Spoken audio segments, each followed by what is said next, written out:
Hi, my name is Kathryn Goldberg. I am a graduate student at Central Connecticut State University in the school counseling program, and I'm excited to talk to you about why I believe that school counselors play an integral role in the educational landscape in the state of Connecticut.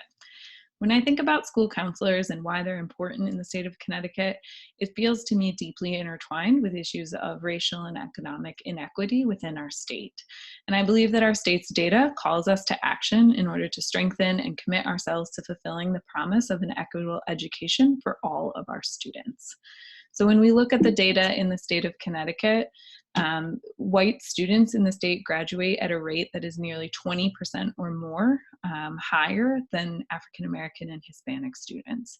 And so for me, this is an important data point for us to know about the work that we have, but also a powerful opportunity for the role that a school counselor can play in the success of our students as a whole, as well as the success of our educational system as a state.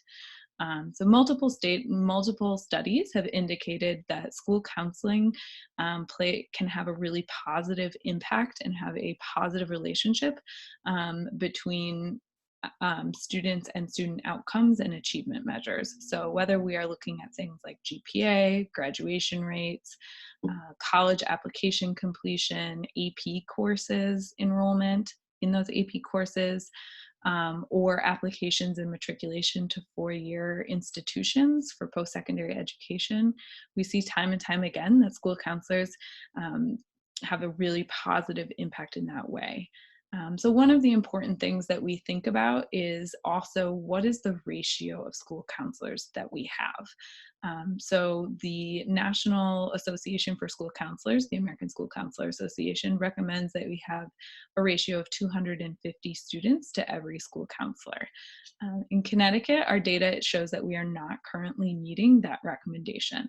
With an average of 466 students to each school counselor, it becomes that much harder to be able to have those positive outcomes that we are talking about, particularly when we look at issues of um, economic inequity and the very complex and intertwined issues at play there.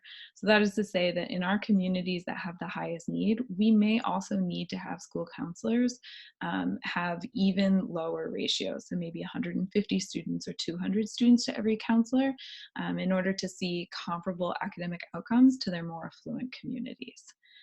So I firmly believe that school counselors play a really integral part in the outcomes of our state.